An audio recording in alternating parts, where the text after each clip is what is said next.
Hey everybody, it's Saoirse here in Donegal in Falcarragh. With Seamus, of course, the cameraman.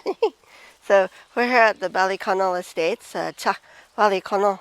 That's the park and the forest here as part of the property that was set up by Henry Harte, Captaen Harte, back in the Ulster plantation days in 1600s.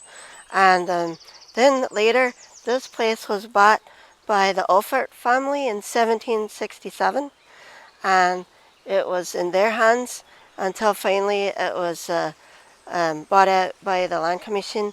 And then during the 1920s, during the War for Independence, the Irish Free State Army stayed here, and then later the Loreto nuns bought the place, and they built this chapel over here and some more dormitories. They made it a girls' school, and they called it College Bridge, Bridget's College.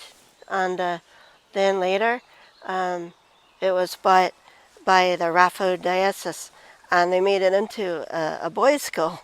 So then it was a boys' school for a while, up until 1986.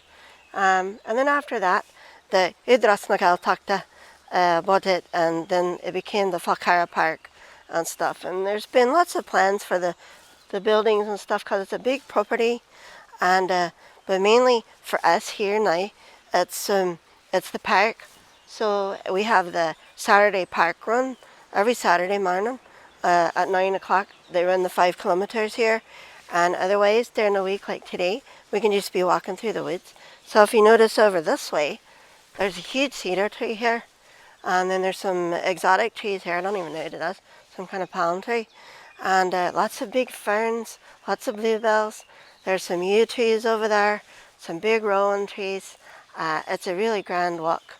So it's just very relaxing here, and it's just a kilometre from our house in Falcarragh. So, and of course the beach is just over there, another 20-minute walk that way, so, or just a 5-minute drive. So anyway, that's it for today.